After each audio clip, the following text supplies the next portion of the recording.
Nous avons un différend existentiel avec un pays frère qui s'appelle le Niger.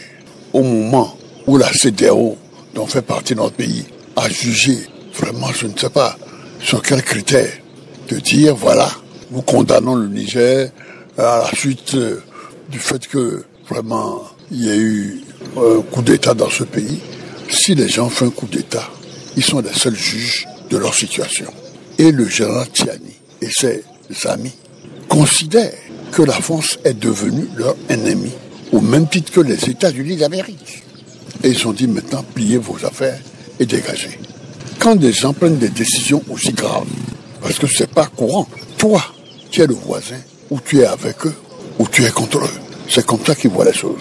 Le Niger considère que le fait qu'ayant estimé que la France, elles sont devenues son ennemi, au même titre que les États-Unis d'Amérique. Toi, si tu es son voisin et que tu veux avoir d'excellentes relations avec elle, ou tu te tais, ou à ce moment-là, tu adoptes son point de vue. C'est exactement le contraire qui a été fait. D'où la colère et la fureur des Nigériens. Or, ce que les gens oublient en matière économique, vous le savez bien, notre port est le port le plus proche, mettons, de Niamey. Et les bateaux passent par ici pour approvisionner.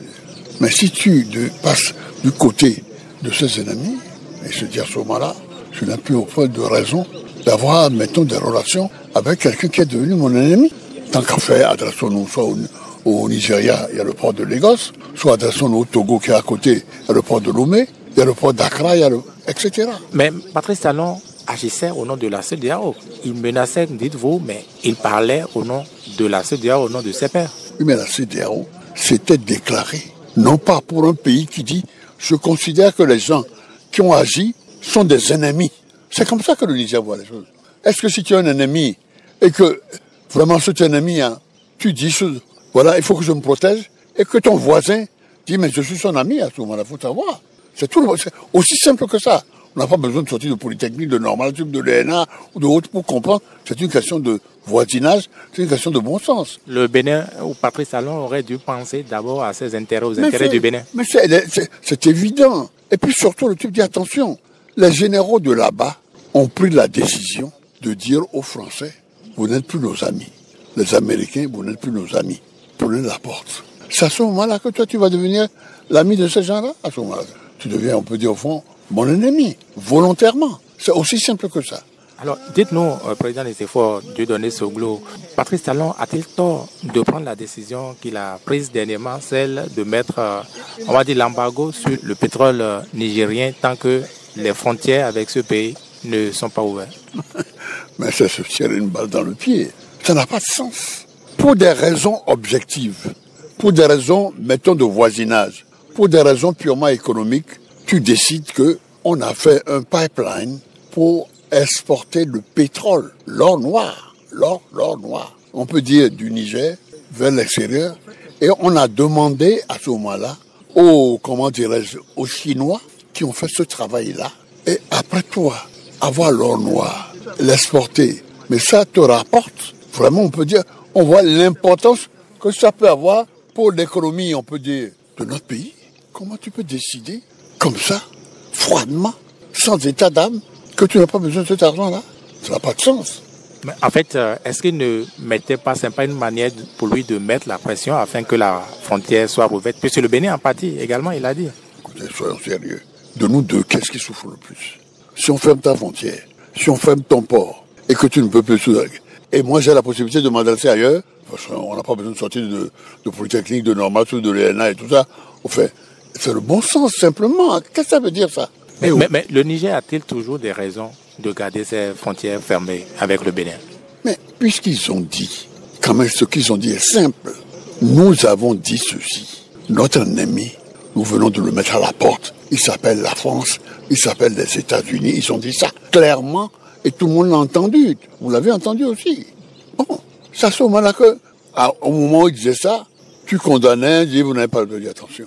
C'est moi qui décide qui est mon ami et qui est mon ennemi. Mais ça s'est passé puisque après, Patrice Talon a mis la balle à terre, a tendu la main à Tiani et au Niger.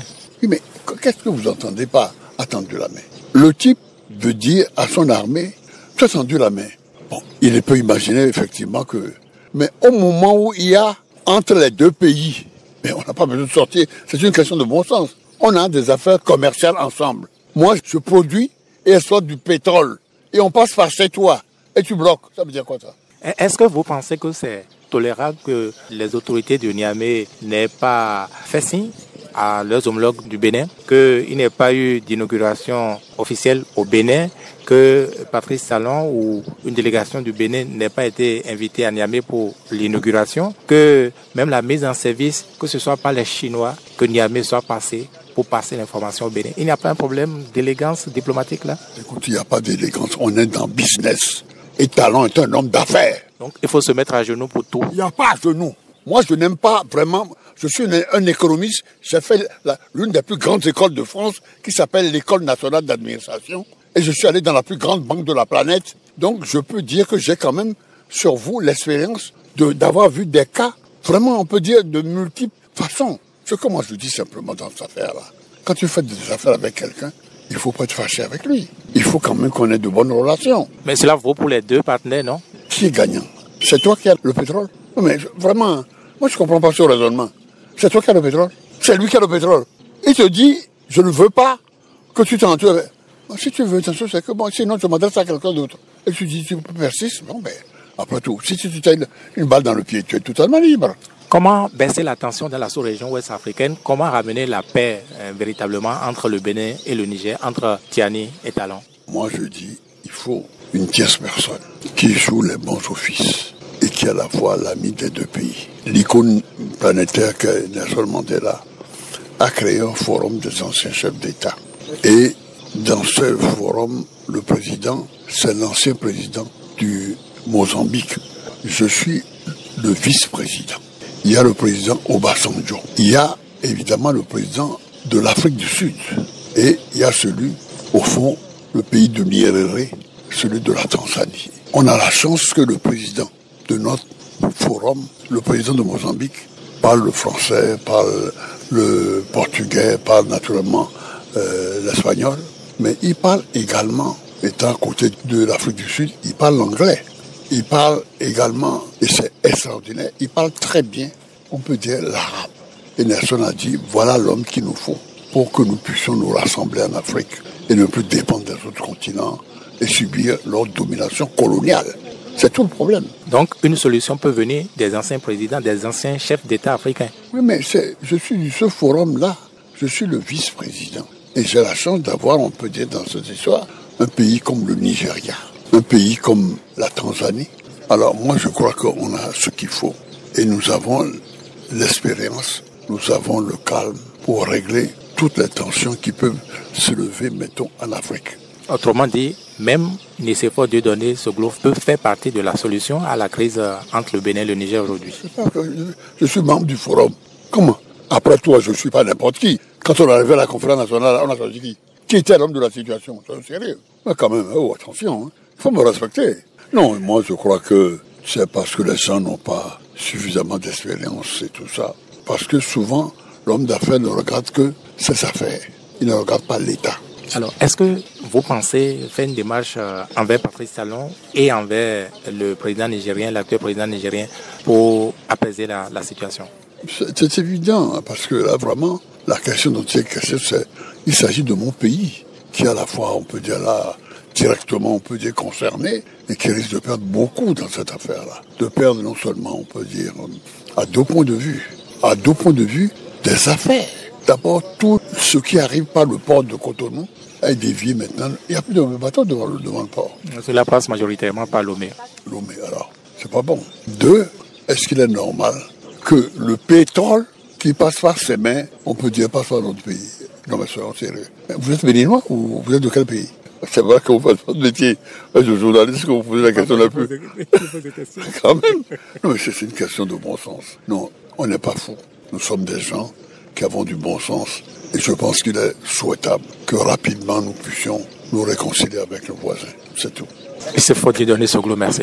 C'est moi qui vous remercie infiniment. Mon allocution aujourd'hui va porter sur une thématique précise qui est la crise diplomatique qui se déroule entre le Bénin et le Niger. Une crise diplomatique qui aurait pu être évitée si le président Talon, plutôt que de prendre en otage les Béninois, avait compris qu'à une période historique, à un cycle géopolitique historique, où une grande partie de l'Afrique de l'Ouest a décidé de tourner le dos à la France-Afrique et au néocolonialisme, il était plus sage de ne pas chercher à renforcer les liens avec une entité que nous sommes en train de chasser aux quatre coins du Sahel. Mais le président Patrice Talon n'aime en faire qu'à sa tête. Parce que le président Patrice Talon ne pense pas en fonction des intérêts de la population.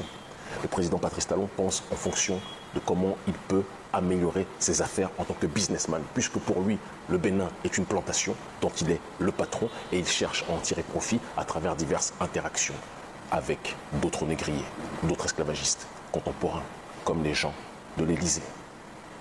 On a tous entendu les généraux français, le Cointre, je crois, si je ne m'abuse, peu importe son nom, qui s'est exprimé en disant que, d'une façon ou d'une autre, ils chercheront à recoloniser les parties, les pays qu'ils ont perdus récemment. Et il y a un adage qui dit « l'ami de mon ennemi est potentiellement mon ennemi ». C'est quelque chose qui est du domaine de la logique. Lorsque l'Ukraine a accepté d'accueillir les bases de l'OTAN, alors que l'accord qui était prévu initialement était que l'OTAN ne devait pas se rapprocher de la Russie, le président Vladimir Poutine a estimé que c'était une défiance, une déclaration de guerre, que l'Ukraine devienne un réceptacle pour l'OTAN, pour que l'OTAN puisse braquer ses canons, ses chars, ses armes contre la Russie. La suite, on la connaît. Une chose est certaine, ce n'est pas ce que nous souhaitons entre le Bénin et le Niger. Il n'est un secret pour personne que je suis un Béninois patriote qui défend mon peuple, mais qui défend aussi le peuple noir dans sa globalité et qui défend l'unité des diverses formes d'africanité. Je n'aurais pas l'attitude incendiaire du président Talon, qui est une attitude lâche, fort avec les faibles, mais faible avec les forts. Mais parfois, l'erreur que fait le président Talon, c'est de confondre certaines entités qu'il considère faibles, alors qu'elles sont fortes. Et c'est ce qui s'est passé lorsqu'il a voulu agresser le Niger, d'accord, en suivant les désirs de Macron, non pas de la CEDEAO, parce que c'était Macron qui faisait la pression à la CEDEAO, et la CEDEAO a suivi comme un groupe de caniches. Et Talon était en première ligne pour agresser son pays frère. Et lorsque son pays frère a tenu, qu'est-ce qui s'est passé? Patrice Talon s'est rendu compte qu'il avait parlé trop vite, qu'il avait jugé le pays voisin trop rapidement, il avait vu avec mépris, et c'était une erreur qu'on ne pouvait pas commettre à ce stade. Il a rétropédalé sans jamais s'excuser réellement. Il a rétropédalé sans jamais être dans une démarche d'apaiser sincèrement. En disant, il y a le temps de la guerre, il y a le temps du dialogue. Ce n'est pas comme ça que les choses fonctionnent, M. Talon. Le Niger a expulsé l'armée française. Vous accueillez des instructeurs français. Moi, je ne parle pas, et je le dis très clairement, de base militaire française. Je parle de ce que les militaires français eux-mêmes, sur leur propre radio coloniale, ont reconnu avant d'essayer de trouver des superfuges pour reculer, en disant qu'il y a des instructeurs français. Ils ont dit qu'il n'y a pas de base militaire permanente, il n'y a pas de groupement militaire permanent, ce qui signifie qu'il y a des groupes militaires et une collaboration militaire qui s'appuie sur différentes séquences, d'accord, simultanées. Et cette collaboration est connue de tous et de toutes. Et lorsque l'on met en relation, souvenez-vous de l'opération Persil, d'accord, lorsque la France-Afrique a voulu, à travers des zones voisines, déstabiliser la Guinée de Sékou Touré. Souvenez-vous, lorsque les autorités françaises récemment ont dit que les pays qu'ils ont perdus, ils vont tout faire pour les réoccuper, pour les déstabiliser, tout faire pour agir de telle sorte que ceux qui ont eu l'outrecuidance, selon eux, de les faire reculer, seront des régimes qui vont chuter.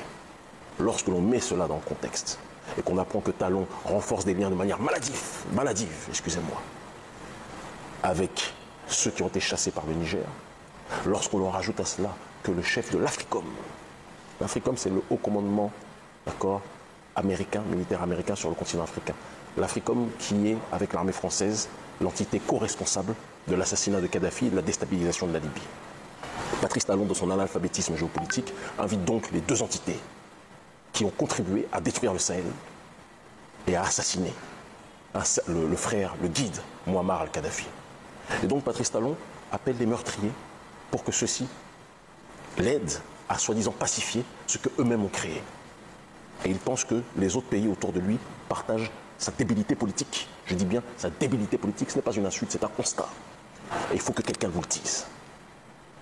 C'est une erreur fondamentale, monumentale d'agir comme ça. Et si votre entourage n'a pas le courage de le dire, on doit vous le dire, Président Talon. Vous mettez en danger les Béninois.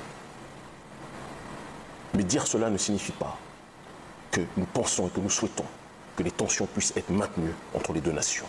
Il y a un proverbe africain qui dit « Quand les éléphants se battent, c'est l'herbe qu'ils foulent qui souffre. » Notre peuple souffre au Bénin, au Niger. Et donc je le dis avec amour à mon grand frère, le général Tiani, que je respecte de manière infinie, et il le sait. Et j'aurai l'occasion de lui dire prochainement, lors de mon prochain déplacement, que les Béninois aiment le Niger, que les Béninois ont foi en une fraternité avec le Niger, mais que le général Tiani comprenne que cette situation est une situation qui va faire perdre beaucoup aux deux pays. Trouvons des solutions pour faire la paix. S'il le faut, je me porterai en intermédiaire.